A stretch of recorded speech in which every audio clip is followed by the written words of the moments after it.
दोस्तों, अगर आपने बीपीएससी टीआरई 3.0 का एग्जाम दिया है तो आप सभी के लिए इंपॉर्टेंट अपडेट है। चाहे आप जिस वर्ग से भी होंगे, first to fifth, six to eight, 9 to 10th, 11 to 12th के लिए, सभी के लिए है। तो यहाँ पे स्क्रीन पर आप देख भी सकते हैं, नया रोस्टर, सीटों की संख्या बढ़ी, बीपीएससी ने आरक्षण रोस्टर बदला, सब कुछ इसके बारे में हम लोग डिटेल में जानेंगे। साथ ही महिलाओं को अधिक लाभ क्यों, किस लिए, सब कुछ डिटेल में जानेंगे। साथ ही दोस्तों, cut off DV counselling result TRE 4 को लेकर के जो पूरी जानकारी है यहाँ पे सब कुछ जानने वाले हैं। तो आप सभी बने रहिएगा वीडियो के लास्ट तक बिना स्किप के। दोस्तों, नए हो चैनल पर, विजडम मास्टर चैनल को सब्सक्राइब कर लीजिएगा, बेल आइकन को प्रेस कर लीजिएगा ताकि इसी तरह की ऑथेंटिक अपडेट आप तक टाइम पर पहुंचती रहे।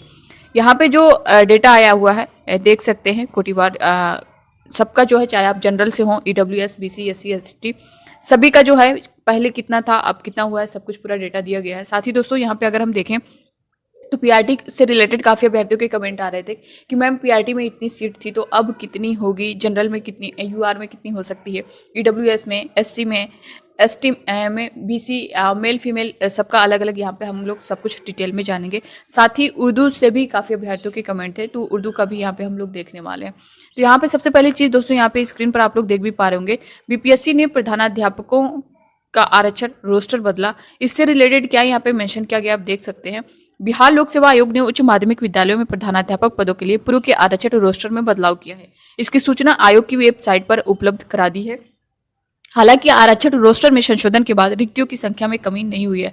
यहाँ पे देख सकते हैं कि जो रोस्टर आया हुआ है नया वाला, उसमें ये बताया गया है कि रिक्तियों की संख्या में कोई कमी नहीं हुई है। अत्यंत पिछड़ा वर्ग और पिछड़ा वर्ग की सीटों की संख्या घटी है। वही अनारक्षित वर्ग में रिक्तियों को जोड़ा गया है। पूर्व में जारी विज्ञप्ति में अनारक्षित श्रेणी में 1340 रिक्तियां थी, अब 2303 हो गई हैं। हाईकोर्ट द्वारा राज्य सरकार के नए आरक्षण कानून को निरस्त करने के बाद ये बदलाव हुआ है। आप देख सकते हैं यहाँ पे कितनी थी, कितनी हुई है। अनारक्षित वर्ग में अगर आप देखेंगे दोस्तों तो ये 1340 थी, और महिलाओं के लिए भी आप देख सकते हैं अनुमान्य पदों की कुल संख्या जो बताई गई है, और अनुमान्य पदों की कुल संख्या यहाँ पे ये बताई गई है। यहाँ पे देख सकते हैं आर्थिक रूप से कमजोर वर्ग में देखेंगे 576 है, अनुसूचित जाति में देखेंगे तो 1283 है, वही अनुसूचित जनजाति में देखेंगे तो 128 थी। अत्यंत पिछड़ा वर्ग में देखेंगे तो 1595 थी, पिछड़ा वर्ग में देखेंगे तो 1139 थी। लगभग देखें दोस्तों तो यहाँ पे 6061 सीट थी। अब यहाँ पे जो संशोधन होकर के आया है, यहाँ पे देख सकते हैं 22/10/2024 22/10/2024 द्वारा उपलब्ध संशोधित कोटिवार रिक्तियों की विवरणी निम्न प्रकार है। यहाँ पे देख सकते हैं अनारक्षित वर्ग में देखेंगे तो 2303 हो चुकी है। आर्थिक रूप से कमजोर वर्ग में देखेंगे दोस्तों 575 है। अनुसूचित जाति में देखेंगे तो 1024 है। अनुसूचित जनजाति में देखेंगे तो 63 है।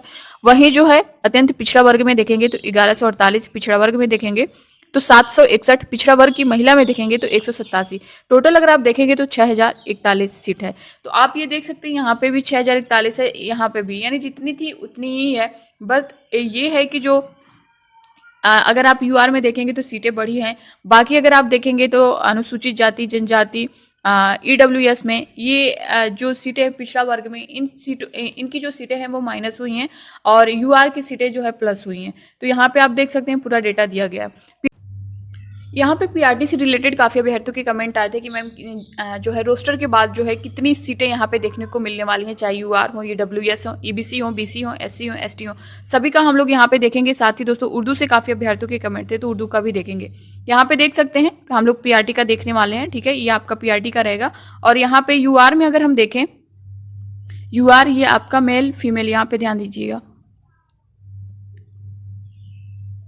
यूआर में अगर हम देखें तो 744 सीट जो है आपको मेल में देखने को मिलने वाली है। वही 3964, इससे पहले आप देखेंगे कि कितनी सीट थी, आपको पता ही होगा कि इससे कम सीट थी। जो आपका संशोधित रोस्टर जो जारी होगा उसमें सीटों की संख्या आपको ये देखने को मिलने वाली है।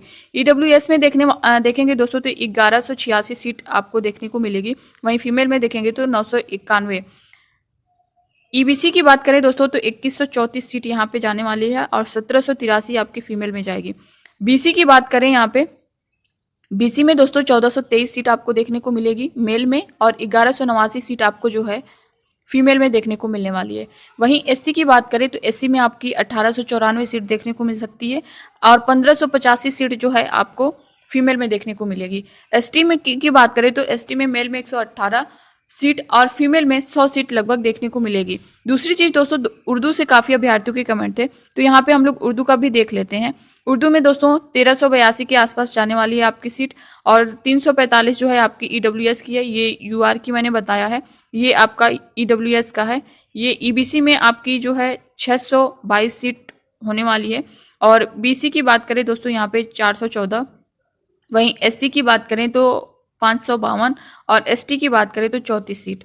तो इस तरह से जो सीटें हैं, ऐसा नहीं है कि आपकी जो टोटल सीट दी गई है 87,774, अगर टीआरई 3.0 में देखें तो 87,774 टोटल जो पद हैं, ऐसा नहीं है कि वो जो आप पद हैं उससे माइनस होंगे या फिर प्लस हो जाएंगे, प्लस कर दिए जाएंगे। ये हो रहा है कि संशोधित रोस्टर में जो है सीटों की संख्या बढ़ी हुई दिख रही है, बट कम नहीं दिख रही है। इसको लेकर के जिस तरह से आपने देखा होगा, जो हेड टीचर का था उसमें भी आपने देखा होगा कि सीटें घटी हुई दिखी थी, तो कहीं ना कहीं ये चीज़ें डर बनी हुई थी, और उसका रीज़न था जो कि उनकी तरफ से बताया भी गया था। तो इसमें जो है आपको सीटों को लेकर के अभी डरने की ज़रूरत नहीं है, क्योंकि बोला गया है कि सीटें कम नहीं होंगी, प्लस भले हो सकती हैं।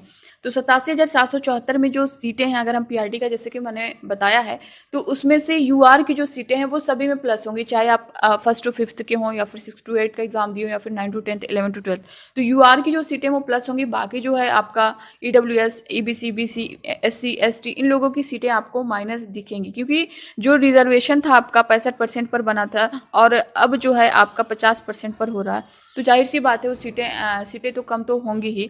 तो ये था दोस्तों इसको लेकर के जो कि चीज़ें मैंने बता दी है आपको। दूसरी चीज़ जो है डीवी को लेकर के, डीवी की बात कर लें या फिर काउंसलिंग की बात कर लें, रिजल्ट की बात कर लें, तो डीवी जो है आपकी जिस तरह से मांग चल रही है कि अगर रिजल्ट से पहले डीवी दे देंगे तो आप सभी के लिए बहुत फ़ायदा होने वाला है। यहाँ पे बहुत सारी सीटें जो है बची हुई दिखेंगी, और यहाँ पे कम नंबर वालों का भी चयन हो जाएगा। तो बाकी जो डॉक्यूमेंट से रिलेटेड चीज़ें हैं दोस्तों, वो आपको रेडी रखना ही है। सारी चीज़ें इसके बारे में जो चेकलिस्ट थी वो मैंने आप सभी के साथ शेयर की है। तो आप जो है चेकलिस्ट में सारी चीज़ें दी गई हैं, आप उसे जो है प्रिपेयर रखिए, क्योंकि आपके रिजल्ट को लेकर के जो चीज़ें चल रही हैं कि रिजल्ट आपका 15 नवंबर तक जारी हो जाएगा, और यानी नवंबर के फर्स्ट वीक में आपको आपका जो है हेड टीचर का जो है रिजल्ट देखने को मिलेगा। बाकी टीआरई 3 का जो रिजल्ट है वो अभी 15 नवंबर तक डेट बताई जा रही है, तो 15 नवंबर तक आपको देखने को मिल सकता है। साथ ही दोस्तों टीआरई 4 को लेकर के काफ़ी अभ्यर्थियों की कमेंट है कि मैम जिस तरह से चीज़ें चल रही हैं, आपने देखा होगा कि जो न्यूज़ के माध्यम से आई हैं कि इतने पद 8 लाख लगभग पद खाली हैं, जिसमें से सबसे अधिक आप देखेंगे तो शिक्षा विभाग में है, तो उसे जल्द भरने की मांग की गई है शिक्षा मंत्रालय के भी द्वारा। तो और हर स्टेट में की गई, चाहे वो बिहार हो या फिर उत्तर प्रदेश हो, छत्तीसगढ़ हो, बहुत सी जगहों पे जो है सीटें बहुत अधिक खाली हैं। खास तौर पे अगर आप देखेंगे तो यूपी में लगभग 4 से 5 सालों से जो है सीटें वैकेंसी देखने को मिली ही नहीं है। तो इन सभी सीटों को जो बची हुई हैं, चाहे वो पीआरटी की हों या फिर 6 to 8 की हों, सभी को जो है शिक्षा मंत्रालय ने भरने की मांग की है, भरने को कहा है, निर्देश दिया है।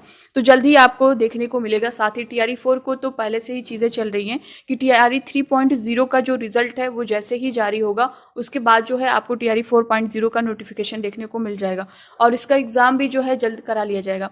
तो दिसंबर और जनवरी लास्ट तक आपको टीआरई 4 का एग्ज़ाम भी करा लिया जाएगा। नोटिफिकेशन दोस्तों ये आपका डिपेंड करता है टीआरई 3.0 के रिजल्ट पर। तो जैसे ही टीआरई 3.0 का रिजल्ट आ जाएगा, उसके बाद से टीआरई 4.0 की जो प्रक्रिया है वो स्टार्ट हो जाएगी।